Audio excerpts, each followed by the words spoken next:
Hello అందరికీ welcome back to my channel. ఈసారి మా ఇంట్లో దసరాకి అమ్మవారికి మేము పెట్టిన నైవేద్యాలండి.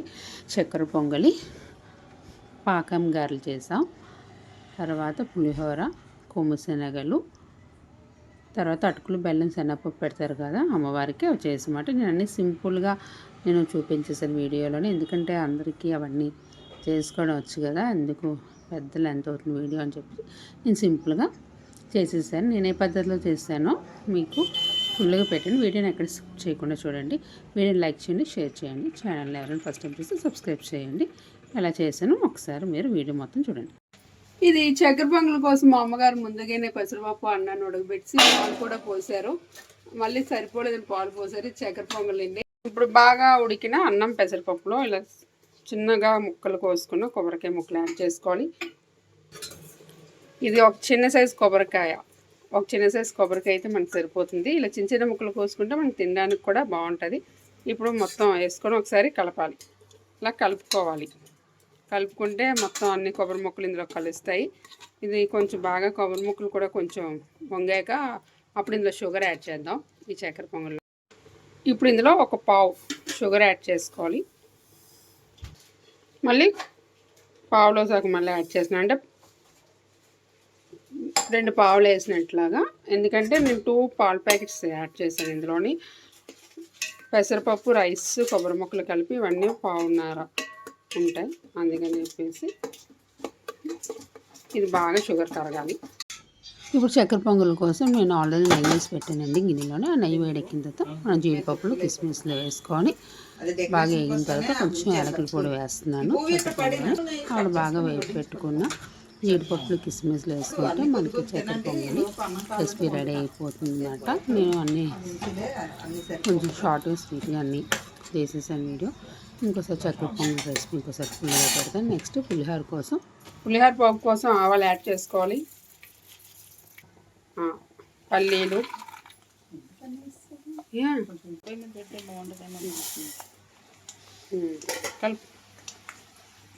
కలపమ్మా ఒకసారి.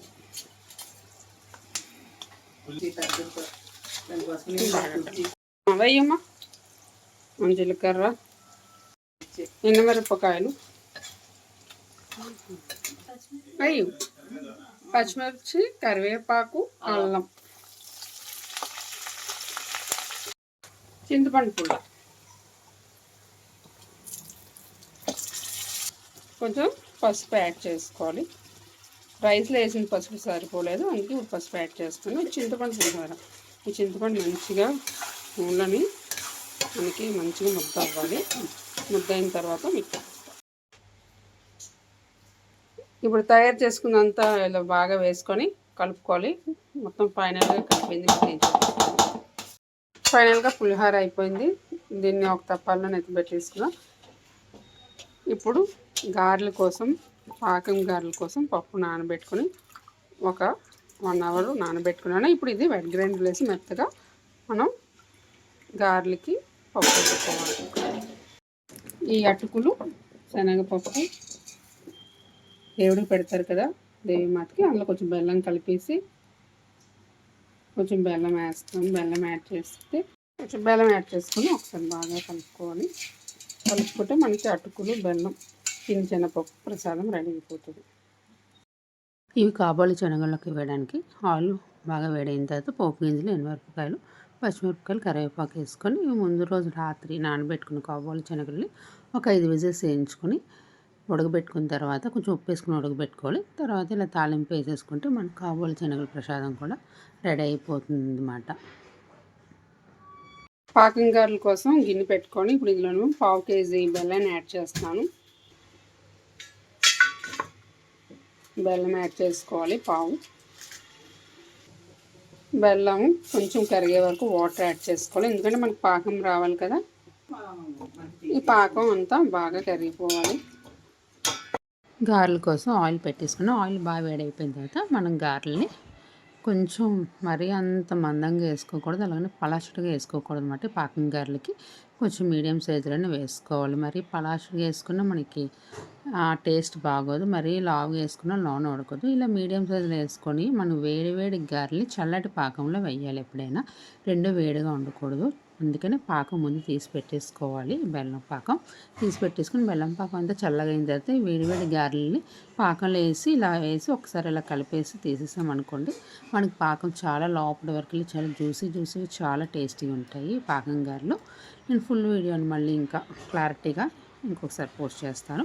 చూసారు కదా, అలా మంచి లేత బంగారం రంగు వచ్చే వరకు గారెలు అలాగా మనం వేయించుకొని అలాగా పాకంలో వేసుకుంటే మనకి టేస్టీ అమ్మవారికి పెట్టడానికి పాకం గారెలు కూడా రెడీ అయిపోతాయి. ఎందుకంచి మనము ఎక్కువ వేపకూడదు, అలానే ఎక్కువసేపు పాకంలో కూడా ఉంచకూడదు.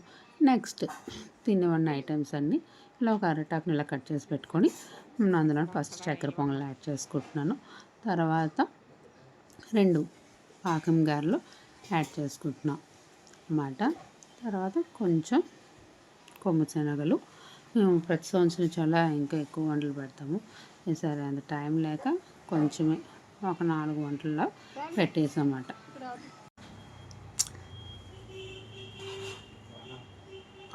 అటుకులు బెల్లాన్ని కూడా యాడ్ చేసుకున్నాను. ఫైనల్లీ అన్నీ రెడీ అయిపోయాయి. మా ఇంట్లో దసరాకి మేము సింపుల్గా అమ్మవారికి చేసిన ప్రసాదాలండి. మీకు నచ్చింది అనుకుంటున్నాను. నచ్చితే మరొక వీడియోతో మళ్ళీ ఇంకో వీడియోతో మళ్ళీ ముందుకు వస్తాను. అందరికీ బాయ్.